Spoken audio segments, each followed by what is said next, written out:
अगर आप भी लेना चाहते हैं देश दुनिया की तमाम जानकारी तो आज ही सब्सक्राइब करें हमारे चैनल को। साथ ही नीचे दिए बेल आइकन को जरूर दबाएं ताकि हर अपडेट आप तक पहुंच सके। नमस्कार, प्रभा साक्षी न्यूज़ नेटवर्क पर आप सभी का स्वागत है। इस वक्त हम अरुणाचल प्रदेश में हैं। अरुणाचल प्रदेश की जो प्राकृतिक सुंदरता है, जो यहाँ का प्राकृतिक मिजाज है, वो देश के अन्य भागों से एकदम अलग है। और इसी तरह यहाँ का राजनीतिक और सामाजिक मिजाज भी एकदम अलग है। ये जो विशेषता है, ये जो भिन्नता है, ये अरुणाचल प्रदेश को कई मायनों में खास बनाती है। प्रभा साक्षी की चुनावी यात्रा अरुणाचल प्रदेश में 3 दिन रही। इन 3 दिनों में हमें कई सुखद अनुभव हुए तो कई आश्चर्य से भरे अनुभव भी रहे। हमारी इस विस्तार से रिपोर्ट में हम आपको बताते हैं कि वो क्या अनुभव रहे जो हमारे लिए एकदम नए थे, चौंकाने वाले थे, और आपने भी यकीनन उन बातों को, उन जानकारियों को इससे पहले कभी ना देखा होगा, ना सुना होगा, ना समझा होगा। इसलिए हमारी इस विस्तार से रिपोर्ट में आपको बताते हैं वो क्या खास बातें रहीं जो हम अपनी चुनाव यात्रा के दौरान यहाँ पर देख पाए।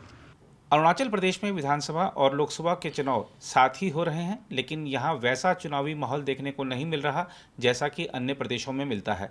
यहाँ का मतदाता प्रतिक्रिया व्यक्त करने की बजाय खामोशी से अपना मतदान करता है। विधानसभा और लोकसभा चुनाव के लिए विभिन्न दलों की ओर से अपने केंद्रीय आलाकमान की 2-3 बड़ी रैलियां करा दी गई हैं और अब घर घर संपर्क पर जोर दिया जा रहा है। मतदान चूंकि 19 अप्रैल को होना है, इसलिए अधिकांश मतदाता अपनी बस्तियों में वापस जा चुके हैं। दरअसल अरुणाचल प्रदेश का क्षेत्रफल बहुत बड़ा है। यहाँ पहले की सरकारों ने सड़क संपर्क कायम करने पर उतना ध्यान नहीं दिया। हालात भाजपा सरकार बनने के बाद बदले और सड़कों का जाल बिछने लगा, लेकिन फिर भी अब भी अधिकांश इलाकों में पहुंचने में कई कई घंटों का समय लग जाता है। यहाँ पर निजी टैक्सियों की संख्या बेहद कम है। बसों और निजी वाहनों से लोग अपने घरों के लिए निकल गए हैं। कुछ लोगों ने बताया कि 17 अप्रैल जब चुनाव प्रचार खत्म होगा उसके बाद तो वाहनों का मिलना बहुत मुश्किल हो जाएगा, इसलिए लोग पहले ही निकल गए। एक क्षेत्र दूसरे क्षेत्र से कितना दूर है, इसे इस बात से समझ सकते हैं कि यहाँ एक लोकसभा सीट के एक सिरे से दूसरे सिरे तक पहुँचने में 8 से 10 घंटे का समय तक भी लग जाता है। यहाँ हमने जब लोगों से बात की तो उन्होंने बताया कि केंद्र में मोदी सरकार बनने के बाद हमारे सीमावर्ती इलाकों में सुरक्षा की दृष्टि से जो विकास किया गया उससे हर अरुणाचल वासी गर्वित है। लोगों ने बताया कि पहले की सरकारों के समय सीमावर्ती इलाकों में हमारे सुरक्षा बलों के लिए भी कोई सुविधा नहीं थी, इसलिए ऐसे में हमें लगता था कि चीनी हमला अगर हुआ तो हमारे जवानों तक रसद या रक्षा सामग्री कैसे पहुंच पाएगी, लेकिन अब हमारा डर खत्म हो गया है। लोगों ने कहा कि चीन से सटी सीमा पर मोदी सरकार की ओर से एडवांस लैंडिंग ग्राउंड बनाना मील का पत्थर था। लोगों ने कहा कि राजमार्गों के तेजी से विकास, नए एयरपोर्ट बनने और रेल संपर्क कायम होने से यह क्षेत्र समूचे देश से पूरी तरह जुड़ गया है और अब कहीं भी आना जाना आसान हो गया है।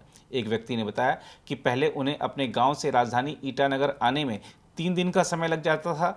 उन 3 में से 1 दिन पूरा पैदल चलना पड़ता था, उसके बाद वाहन की सुविधा मिल पाती थी। उन्होंने बताया कि सड़क संपर्क कायम होने से यह 3 दिन का सफ़र अब मात्र 3 घंटे में पूरा हो जाता है। लोगों ने बताया कि पहले मोबाइल फ़ोन या इंटरनेट की बहुत दिक्कत होती थी। यदि किसी गांव में वीसैट के जरिए मोबाइल कनेक्टिविटी कायम करनी होती थी तो उसके लिए एनओसी लेनी पड़ती थी कि हम इस संचार सुविधा का दुरुपयोग नहीं करेंगे, लेकिन आज मोदी सरकार के ज़माने में फ़ोन और इंटरनेट की सुविधा हर किसी के पास है और कोई एनओसी भी नहीं लेनी पड़ती। लोगों ने बताया कि सीमा से सटे गांवों के तेजी से हो रहे विकास और पर्यटन की दृष्टि से जीरो, तवांग और अन्य क्षेत्रों में बढ़ाई जा रही बुनियादी सुविधाओं के चलते राज्य की अर्थव्यवस्था को भी बढ़ावा मिला है।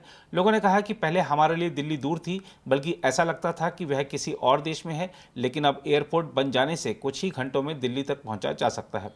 अरुणाचल प्रदेश की राजधानी में खास तौर पर बिहार, उत्तर प्रदेश, राजस्थान, असम और बंगाल के लोग बड़ी संख्या में रहते हैं। इनमें से उत्तर प्रदेश और राजस्थान के लोग हमें यहाँ दुकानें चलाते या कारोबार में लगे दिखे। असम के युवक वाहन चालक या होटलों में काम करते दिखे। बंगाल के लोग भी दुकानें चलाते या होटलों में काम करते दिखे। बिहार के अधिकतर लोग मजदूरी करते दिखे। जब हमने इन लोगों से बातचीत की तो वह सहमे से दिखे। जब हमने उनके मन की बात जानी चाहिए तो पूरा विश्वास होने पर उन्होंने जो कुछ बताया वह आश्चर्यजनक था। अरुणाचल प्रदेश में वैसे तो हमें सब कुछ सकारात्मक दिखा, लेकिन यह एक नकारात्मक चीज हमें नजर आई जिस पर राज्य और केंद्र सरकार को तत्काल ध्यान देने की जरूरत है। यहाँ आकर रह रहे अन्य राज्यों के लोगों को नॉन ट्राइबल कहा जाता है। नॉन ट्राइबल्स का आरोप था कि स्थानीय ट्राइबल उनके साथ भेदभाव करते हैं और अक्सर उनके साथ मारपीट भी की जाती है। हालांकि किसी ने इस बात का कोई सबूत नहीं दिया और कैमरे पर यह बात नहीं कही। उनसे बात करके ऐसा महसूस हुआ कि वह बेहद डरे हुए रह रहे हैं और जुबान बंद करके पेट पालना उनकी मजबूरी बन चुकी है। बहरहाल, जहां तक अरुणाचल प्रदेश के हालात की बात है तो इसमें कोई दो राय नहीं कि यह प्रदेश विकास और खुशहाली की राह पर निरंतर आगे बढ़ रहा है। प्रकृति ने इस क्षेत्र पर अपना पूरा प्यार लुटाया है, इसलिए इस जगह की खूबसूरती का नज़ारा लेने के लिए यहाँ सभी को आना चाहिए। अरुणाचल प्रदेश में हर तरह का खान पान उपलब्ध है, यहाँ किसी प्रकार की भागदौड़ नहीं है और लोग आराम से काम करते हैं। सूर्योदय चूँकि यहाँ सबसे पहले होता है, इसलिए दिन यहाँ जल्दी शुरू हो जाता है। एक कमी जो हमें यहाँ महसूस हुई वह यह थी कि यहाँ टैक्सियों की संख्या बेहद कम है, इसलिए वह आसानी से नहीं मिल पाती। टैक्सियों की संख्या कम होने से उनका किराया बहुत ज़्यादा है। सरकार जब यहाँ पर्यटन को बढ़ाने पर ध्यान दे रही है तो उसे सबसे पहले इस कमी को दूर करना चाहिए। अगर आप भी लेना चाहते हैं देश दुनिया की तमाम जानकारी तो आज ही सब्सक्राइब करें हमारे चैनल को।